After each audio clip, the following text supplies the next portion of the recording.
ते काय भाव गेले? 800 रुपये. 800 रुपयात परवडतं का मग? काय घंटा परवडतो खायला भेटायला. गेले आता लोक जगायचे नाही रे भाऊ. काय नक्की आता नाही जगायचे. हे सरकार आहे ना नुसतं नोकर टॉप आमके तमके शेतकऱ्याकडे कोणी लक्ष देत नुसते बोलायचं पॉलिटिकल बोलणं आणि विसरून जाणार. फक्त म्हणते आजचे दिन. किती काही लोक चौतळे तर त्याला घाम पोटाना तो फडवणीसले बोगस.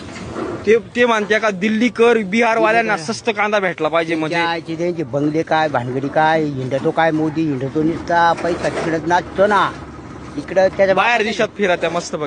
त्याच्या बापाचा आहे का? शेतकऱ्याच्या बांधावर का बरं येत नाही का बाबा? नाही येत रे कोणी येईल मोकळणी. एखाद्या शेतकऱ्याची आत्महत्या झाली मग त्याच्या बांधावर आलं पाहिजे का नाही? त्यांनी येते नाही कोणी येत नाही त्याला कळकळ कोणाचीच नाही. डोरं मिळाल्यावानी मोदी फक्त म्हणतात का गांधीजी पेक्षा मोदी श्रेष्ठ आहे म्हणतात. काय गांधीजी अरे आले बोगस यांना सगळं वाटोळ केलं. लय बोगस हे लोकायलाच आवडतो. मला ऐका ना माले जो 4-5 ट्रॅक्टर होते. मग किती सडले? काही नाही जो 25% नुकसानच झाली. मनाला कसं वाटतं मग? माल घातला की मनाला कसं वाटतं? काय त्या गोड वाटत काय ते जे ते बरं. हे बघा इथं भुजबळ साहेब मोठं नेतृत्व आहे. दादा भुसे सुद्धा कांदा उत्पादकांनीच निवडून दिले मग ते मंत्री झाले. कोकाटे सुद्धा तुमच्या सारख्यानेच निवडून दिलं मंत्री झाले.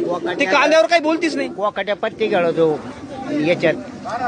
तुम्हाला बातमी कळली म्हणजे मला माहिती पत्ती खेळायचं काम करतो रम्मी गेम खेळतो तिकडे. बाबांना बरीच माहिती आहे. बाबा तुमचे अँड्रॉइड पण आहे का?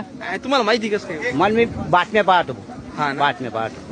मग काय वाटतं आजचे दिन आग आहे का? काय ते आजचे दिन घाण दिन हा. मोदी सरकार गेले घाण चांगले दिवस यायचे नाही रे. बाबा मला एक सांगा मोदी असू किंवा काँग्रेस असू पण दिल्ली वाल्याला आणि बिहार वाल्याला कांदा स्वस्त भेटला पाहिजे म्हणून कायम इकडे मारणी घातल्या जाते. मोदी फडणवीस अजित पवार हे लय घाण माणसं आहे. एकनाथ शिंदे तरी बरं आहे. हा कस काय केलं त्यांनी? त्याला तो तरी बोलणं त्याचं जर बरं आहे पण हिले माधवचे लोक आहे. तो अजित पवार तर लय घाण आहे. काही द्यायचं नाही म्हणतो शेतकऱ्याला. पैसा हा काही हे नाही म्हणे खेळ नाही बुवा पैशाचा.